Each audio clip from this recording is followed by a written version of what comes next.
The next thing you need to do is know yourself. Before you can really nail down a strategy, know your market and then know yourself. And what does know thyself mean? Taking an honest corporate self-assessment. What are we good at? What are we lousy at? Okay? It's the easiest way to make great strides in strategy building. If you can focus on what you're good at and get better and better and better at that as an organization and partner with others that are much better than you'll ever be at whatever it is you're weak at, you will see exponential growth just by making those little shifts. I have a corporate self-assessment. I've got a best practice assessment on my website, scalepassion.com. If you want to go there, there's an easy way, and I'll give you all the results on it.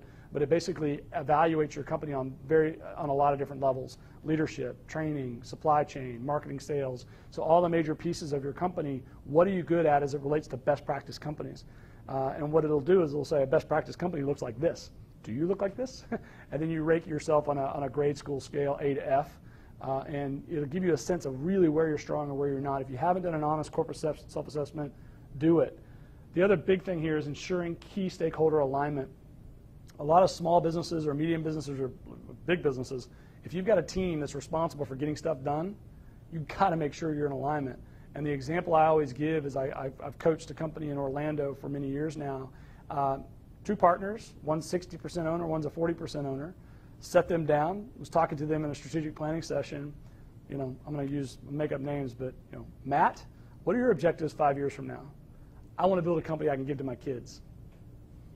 You know, Jim, what are your objectives 5 years from now? I want out. I want to sell this company for as much money as I possibly can. Okay. So from a strategic standpoint, we got to disconnect, because the guy over here is going to want to pour money back in. He's not worried about profit. It's about infrastructure. It's about long-term building of value. This guy over here doesn't want to put any money into the company. He wants to squeeze it all into EBITDA, earnings, so that he can get a bigger multiple.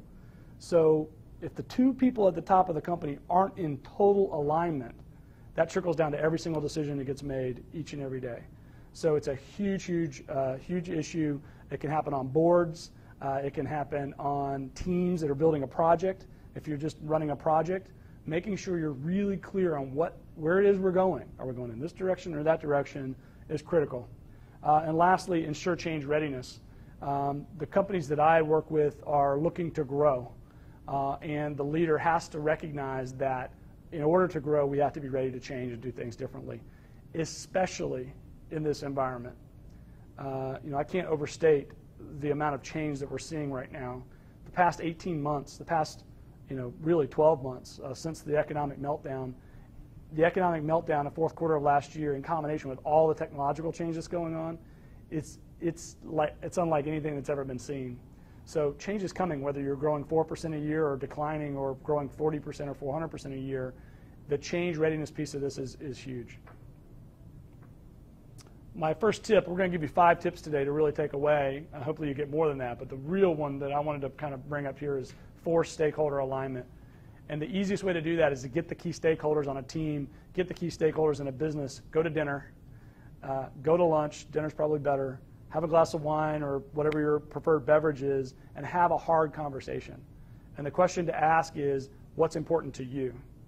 And where do you want to be? It's very personal at the stakeholder level. So ask them those personal questions and force that alignment. If there's a conflict, don't let it go. Talk about the conflict, mine for conflict, get the conflict to the surface in the interest of doing what's right by all the other employees and the interest of doing what's right for the company. Get it to the surface and address it. And what we did with those two, the example I gave earlier, is we figured out a way to transfer the ownership. And this person over here, the person who wants to give it to their kids, was willing to give a premium to the person who wanted out. And we were able to negotiate that proactively. But it took the next 2 days. We had 2 days set aside for strategic planning. That was question 1, stakeholder alignment, and we spent the next 2 days talking about that issue. Nothing else mattered until you figure that particular issue out. Okay?